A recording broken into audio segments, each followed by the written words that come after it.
Hello, fellow alchemists. Welcome back. Now, it's been some time since I did some really more interesting, kind of a little bit more advanced videos, and so I thought I would do one of those today. What I wanted to actually show people is there is, well, let's say it this way.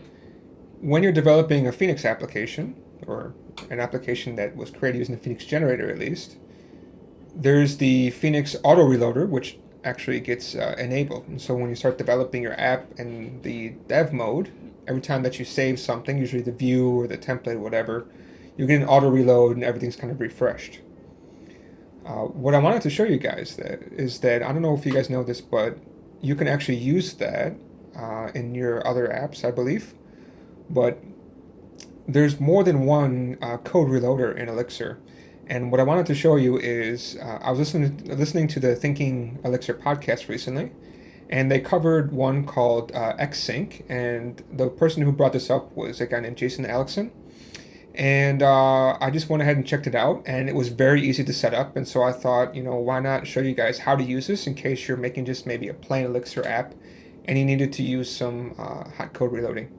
And so what you can do over here is, this is just a plain Elixir app, so I'm just going to remove all of this and add in the Exsync, and it has to be at least version 0.2. And the other thing too is that this is only going to be used within the dev environment, because obviously when you're developing, every time you save the file, you're going to want to actually have to run all this again. Finally, we just do make steps git. And then, to show you guys how this thing works, I'm going to run my app with IEX and have everything run. And you see over here, the Exsync is already running.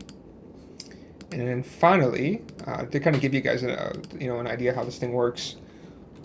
So what I can do is I can actually define a new function. Maybe I'll just call it foo.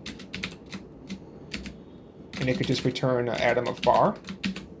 So once I save this, you'll see in here, it's been reloaded. And so when I use auto reload, foo, that comes up right away, pass back bar.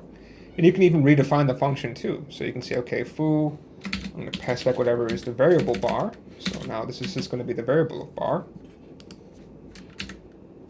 So that's missing now, but you see the foo/1 comes up. So I can of course pass in my bar, I can pass in a 1, whatever I need.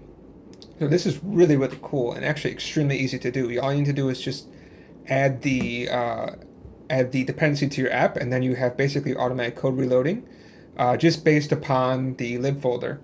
They have some more configuration, so say if you wanted to auto reload, if you had like an outside templates folder, then you could actually do something like that, like the priv folder. You can include that, so whenever you change something within the priv folder, you can auto reload everything. So maybe you put your templates inside there, etc. Kind of up to you. So this is Alan from Plangora. Please subscribe if you haven't. Otherwise, I'll catch you guys next time. Thanks. Bye.